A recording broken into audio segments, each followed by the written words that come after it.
Hello history lovers and welcome back to the channel. In the last episode, I explored Catherine Howard's reign as Queen of England, and today I'll be exploring her downfall. On the 5th of November 1541, Thomas Cranmer, the Archbishop of Canterbury, and the Privy Council informed King Henry VIII that they believed that the allegations around Queen Catherine were true, or that they at least had some truth to them. The fact that Derham was now also employed in Catherine's service also looked very suspicious. She had betrayed you in thought, Cranmer told his master, and if she had an opportunity, would have betrayed you in deed. And as we will go on to find out, she had in fact betrayed the king indeed, but with Culpeper, not Derham. I just want to point out that I think this makes Cranmer a good judge of character, or a wise man at the very least, as Cranmer didn't actually have any evidence of these accusations, just hearsay and his own logical conclusions, and yet, as we will find out, he was right. The king broke down in tears in front of the council. As Alison Weir puts in her book, The 6 Wives of King Henry VIII, weeping copiously and pouring out his heartbreak. From that moment onwards, Henry was an old man. The semblance of youth had gone forever. The next day, Henry would leave Hampton Court Palace and his wife, who he would never see again. The wife, not the palace. Before the king departed, Catherine was desperate to just speak to her husband in hopes of smoothing everything out. Catherine ran past her guards and tried to reach Henry, who was in the chapel royal, but she was caught and dragged screaming back to her rooms. This part of Hampton Court is now called the Haunted Gallery, as it's rumoured that Catherine's ghost reenacts this encounter. Catherine was so close in reaching her husband, and what's sad is that if she had been able to, she may have been forgiven. Catherine's uncle, the Duke of Norfolk, was present when she was informed of the charges of misconduct against her. His reaction was cold, although I expected nothing less from this piece of shit. I don't like Norfolk, by the way. Cranmer then visited Catherine in her apartments with the intent of getting a confession from her. Cranmer, who was a Protestant, undoubtedly had an agenda, or trying to get evidence of adultery, although we don't know Catherine's faith.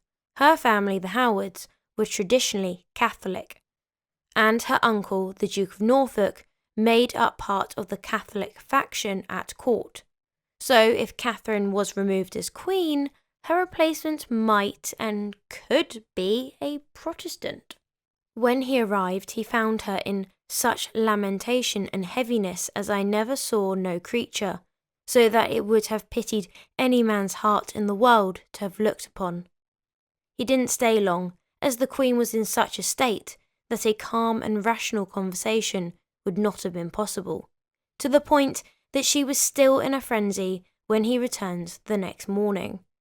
Cranmer, who was concerned about the young girl's sanity, read her a letter from her husband the king, which promised her mercy if she confessed to her fault. Catherine calmed down when she thought that Henry was trying to deal with her gently. She held up her hands and gave her most humble thanks to your majesty, who had showed her more grace and mercy than she herself could have hoped for. I got a bad feeling about this. Catherine calmed down, although she did not stop crying, and spoke. Alas, my lord, that I am alive. The fear of death did not grieve me so much before as doth now the remembrance of the king's goodness. For when I remember how gracious and loving a prince I had, I cannot but sorrow. But this sudden mercy, more than I could have looked for, maketh mine offences to appear before mine eye much more heinous than they did before. And the more I consider the greatness of his mercy, the more I do sorrow in my heart that I should so disorder myself against his majesty. Catherine then informed Cranmer of her relationship with Derham. She told Cranmer that she did not consent to sex with him, and that he had used importunate force. She did not mention her calling him husband, information that Mary Lascelles had disclosed to Cranmer. So this is where some historians are divided about the relationship between Katheryn and Derham, as Katheryn had told Cranmer it was not consensual. But other evidence disproves this, although in my mind her relationship with Manox was most likely not consensual. Either way, this is frustrating for me because if Katheryn had confessed about the husband-wife situation, then she could not be accused of adultery, as remember in part 1, to all intensive purposes, they were married as they were acting as such and the relationship had been consummated. Therefore, she could not have committed adultery against the king as she was pre-contracted or married to someone else, and that her and Henry's marriage had never been legal. And this tiny bit of information that she withholds could have saved the young teenager's life. Another example of them calling each other husband and wife was when Katheryn had a cap decorated for Derham with a friar's knot, which symbolised true love, to which Derham exclaimed, "What, wife, here be friar's knots for Francis?" When Katheryn was questioned about the usage of husband and wife, she dismissed it as common gossip, and that Derham had asked if he could call her wife, and that she was happy to agree and call him husband, and that they would refer to each other as such out of habit. Right. According to Alison Weir, Derham seems to have been quite a ladies' man. He kissed Katheryn openly and often, and did the same to many other women in the house. Katheryn then dealt with the matter of sex.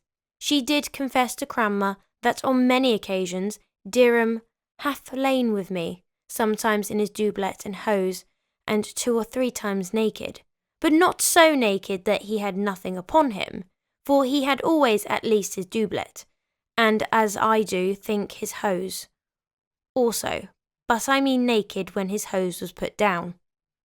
But yet again that her relationship with Derham meant very little to her, and that with her preparing to go to court and him off in Ireland, she was glad at the idea of being apart from him, and that once he was in Ireland, she had not written to him.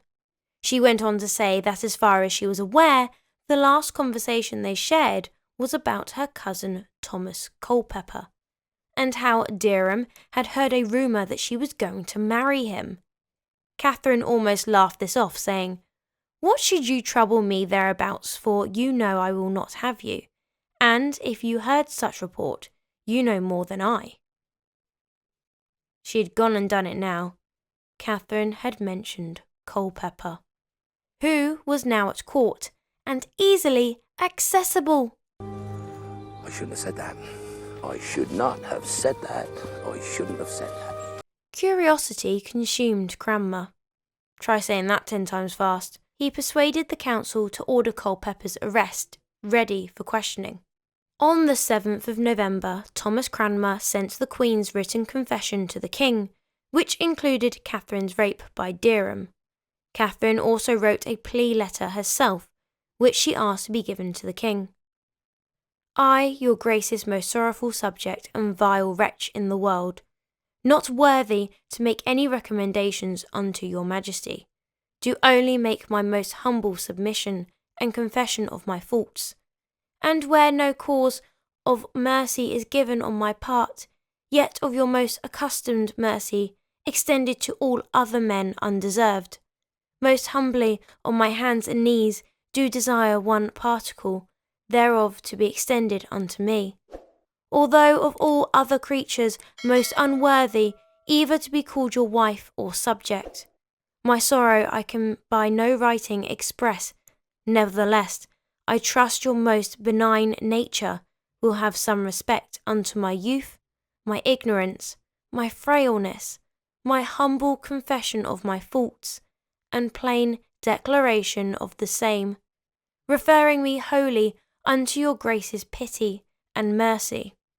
First at the flattering and fair persuasions of Manox, being but a young girl, suffered him at sundry times to handle and touch secret parts of my body, which neither became me with my honesty to permit, nor him to require. Also, Francis Derham, by many persuasions, procured me to his vicious purpose, and obtained first to lie upon my bed with his doublet and hose, and after within the bed, and finally he lay with me naked, and used me in such sort as a man doth his wife, many and sundry times. And our company ended almost a year before the King's Majesty was married to my Lady Anne of Cleves, and continued not past 1/4 of a year, or a little above. Now that she had declared the whole truth to the king, she humbly besought him to consider the subtle persuasions of young men, and the ignorance and frailness of young women.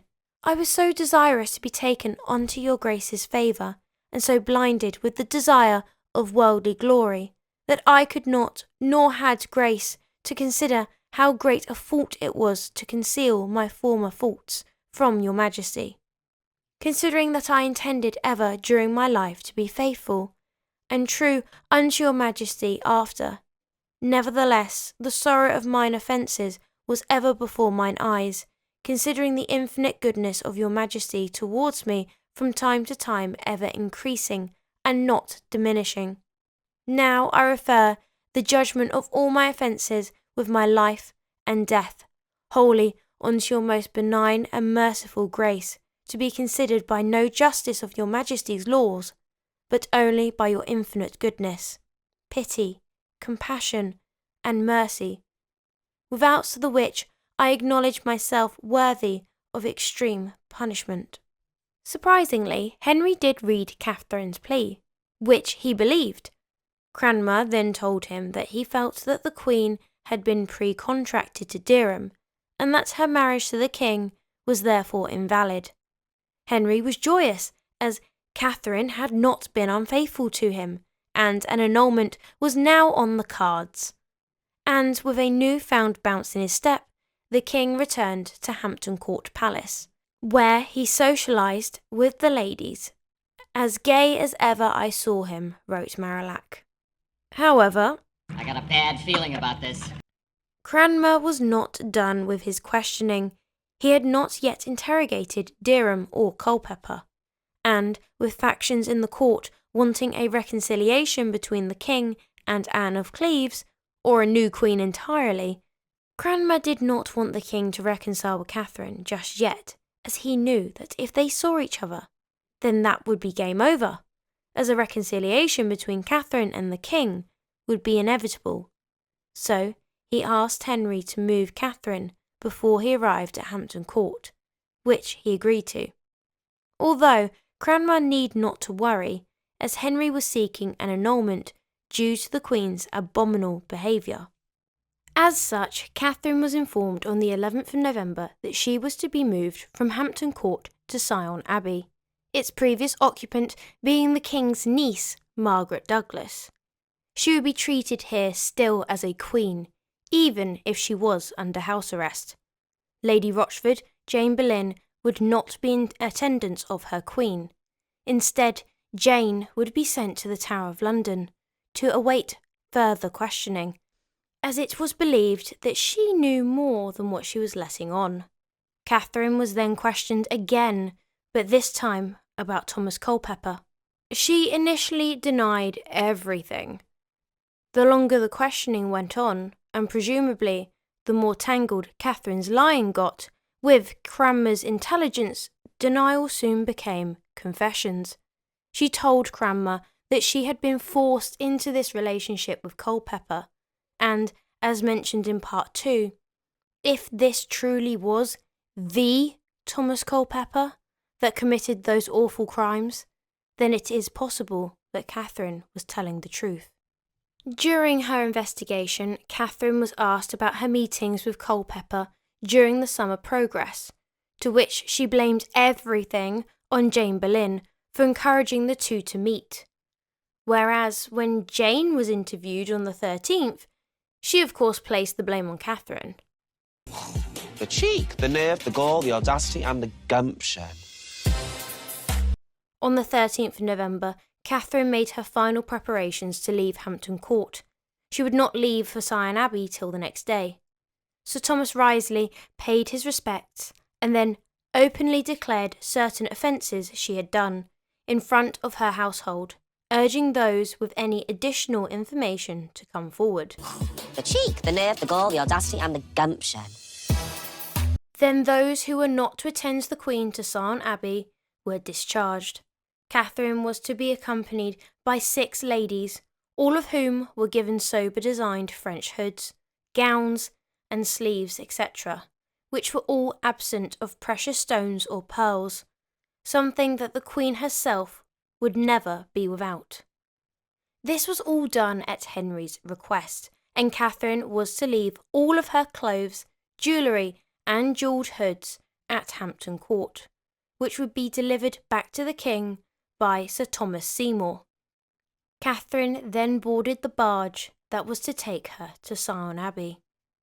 With Katheryn's questioning done and dusted, the Archbishop of Canterbury, Thomas Cranmer, now had the task of interrogating the men. Mannix, the music teacher, was first.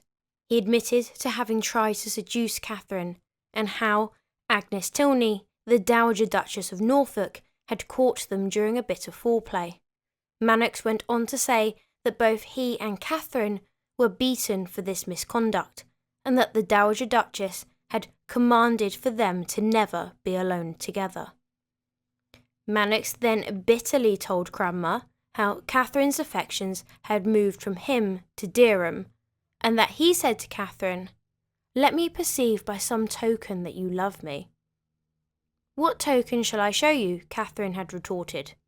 "I will never be naught with you, and able to marry me you be not."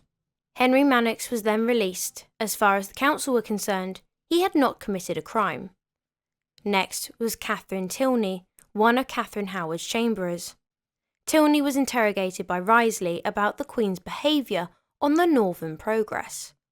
What Tilney disclosed next would be detrimental to the fate of the Queen. Mrs. Tilney said that there were occasions in Lincoln when Katheryn had left her room late at night and went to Lady Rochford's chamber. Tilney said that she was sure that the Queen had gone to Lady Rochford's room to meet somebody. Tilney confessed to taking sundry strange messages from her mistress, the Queen, to Lady Rochford throughout the tour, and that the exchanges continued upon their return to Hampton Court. The council called in Margaret Morton, who had been with Tilney during the nights in question. She testified that Lady Rochford had indeed been involved in some sort of scheme led by the Queen. Not just in Lincoln, though, but also in Pontefract and York. At Pontefract, the Queen had a heated exchange with her and another maid, Mrs. Lufkin, and subsequently bars them from entering her bedchamber. Morton suggested that Katheryn had a hidden reason for excluding them. Additionally, Lady Rochford had acted as a go-between, carrying letters from the Queen to a third party, whom Morton believed to be Thomas Culpeper. Pontefract seemed to be full of excitement, as one night Katheryn, oddly, only had one lady in attendance.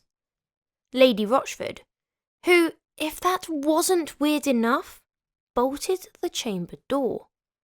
When Henry came to spend the night with his wife, the only part of this story that actually sounds reasonable, he found that the door was locked. Lady Rochford did eventually appear, but not as quickly as she should have perhaps done so, and then she let the king in. Morton stated that she never mistrusted the Queen until at Hatfield. "I saw her look out of her chamber window on Master Culpeper, after such thought that I thought there was love between them." This was more than enough to confirm the council's suspicions. Morton also said that she thought she heard the pair pass out, a Tudor euphemism for orgasm, as they had been alone together for 5 or 6 hours. What are you doing for 5 or 6 hours for a pass out to happen? Just saying. With this damning evidence from Katheryn's ladies, the council searched through Culpeper's things, where they found a letter signed by the Queen. It read, Master Culpeper, I heartily recommend me unto you, praying you to send me word how that you do. It was showed me that you were sick, the which thing troubled me very much, till such time that I hear from you, praying you to send me word how that you do, for I never longed so much for a thing as I do to see you and to speak with you, the which I trust shall be shortly now. That which doth comfortly me very much when I think of it, and when I think again that you shall depart from me again, it makes my heart die to think what fortune I have that I cannot be always in your company. Yet my trust is always in you, that you will be as you have promised me, and in that hope I trust upon still, praying you that you will come when my Lady Rochford is here, for then I shall be best at leisure to be at your commandment, thanking you for that you have promised me to be so good unto that poor fellow, my man, which is one of the griefs that I do feel to depart from him, for then I do know no one that I dare trust to send to you, and therefore I pray you to take him to be with you, that I may some time hear from you one thing. I pray you to give me a horse for my man, for I had much ado to get one, and therefore I pray send me one by him, and in doing so, I am, as I said afore, and thus I take my leave of you, trusting to see you shortly again, and I would you was with me now, that you might see what pain I take in writing to you. Yours, as long as life endures, Katheryn. One thing I had forgotten, and that is to instruct my man to tarry here with me, still for he says whatsoever you bid him, he will do it. Katheryn's letter, although undated, was the most telling evidence against her, supported as it was by a weight of incriminating allegations by Tilney and Morton. Next on the hit list was Lady Rochford, who up until now had been in a right frenzy, calmed down and did what she could, in her mind, to save her own life. She admitted that as far as she was concerned, Culpeper had indeed had intercourse with the Queen, and that it was highly unlikely that they hadn't, considering all things that she hath heard and seen between them. Although Jane Boleyn asserted that Thomas Culpeper and Katheryn Howard had shared a bed, Culpeper denied they had actually slept together, admitting only that they had both desired and intended to do so. Despite the denials, both Jane and Thomas were ultimately sent to the Tower. However, Jane suffered a mental breakdown and was placed under the care of Sir John and Lady Anne Russell. This arrangement aimed to restore her sanity, as it was unlawful to execute someone who was mentally unfit. Jane testified that the pair's interest started back in the spring, most likely when the king was suffering from depression, and had given Katheryn the cold shoulder, and left her to her own devices. Apparently, it was Culpeper who made the first move. Initially, Katheryn did not welcome his advances, asking Lady Rochford, "Will this never end?"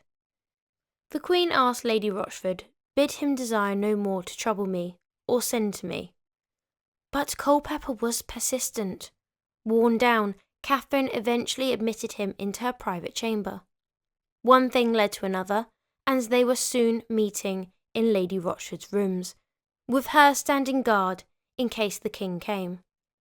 It is probable that Thomas Culpeper had been present during the incident described by Morton, when Henry VIII had come to sleep with Katheryn Howard. Lady Rochford indicated that Katheryn was well aware of the risks she was taking. "This will be spied one day, and then we will all be undone," she had said. The French ambassador Charles de Marillac later informed Francis I that Katheryn Howard had used Francis Dereham to provoke jealousy in Thomas Culpeper. She instructed Lady Rochford to convey to Culpeper that if he did not pay heed to her during their frequent disputes, there was behind the door another, implying Dereham. Culpeper was Cranmer's next victim.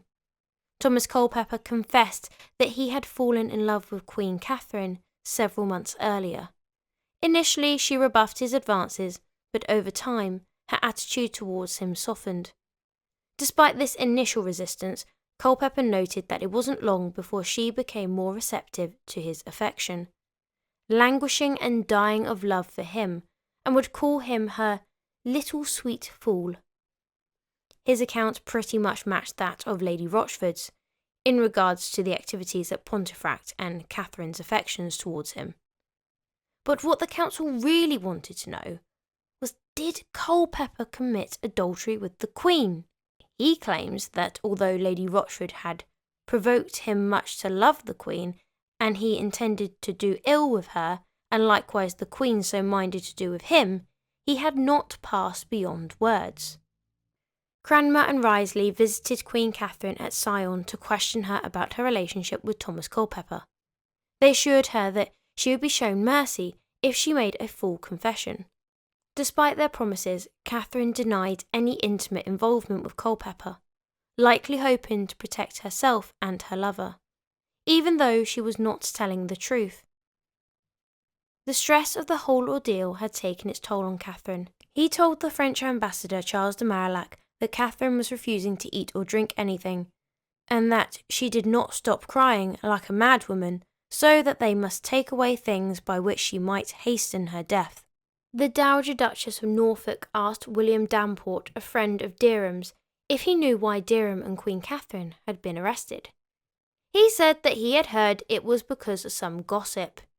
It was clear that the Dowager Duchess was worried about being blamed for neglecting her duties while Katheryn was in her care.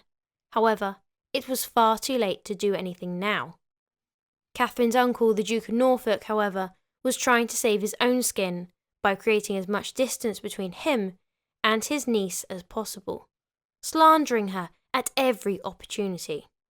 He told the French ambassador Charles de Marillac that she had prostituted herself to 7 or 8 persons. Uncle Norfolk then told the Spanish ambassador Eustace Chapuis that he wished the Queen was burned alive. He wasn't the only one of her family to turn against her. Katheryn's half-sister, Isabella Baynton, also turned her back on the Queen. Isabella had been her sister's lady-in-waiting, and she and her husband were essentially Katheryn's jailers, and they received grants of land from Henry shortly after Katheryn's disgrace, which, according to Gareth Russell, is evidence that she provided information against her sister. Katheryn Howard was stripped of her title as Queen of England on the 22nd of November 1541. And on that bombshell, I'm going to end the episode here. I hope you enjoyed this video. If you did, make sure to leave a like and subscribe if you haven't already, and if you really liked this video, then why not leave a super thanks. And until the next one, have a wonderful day.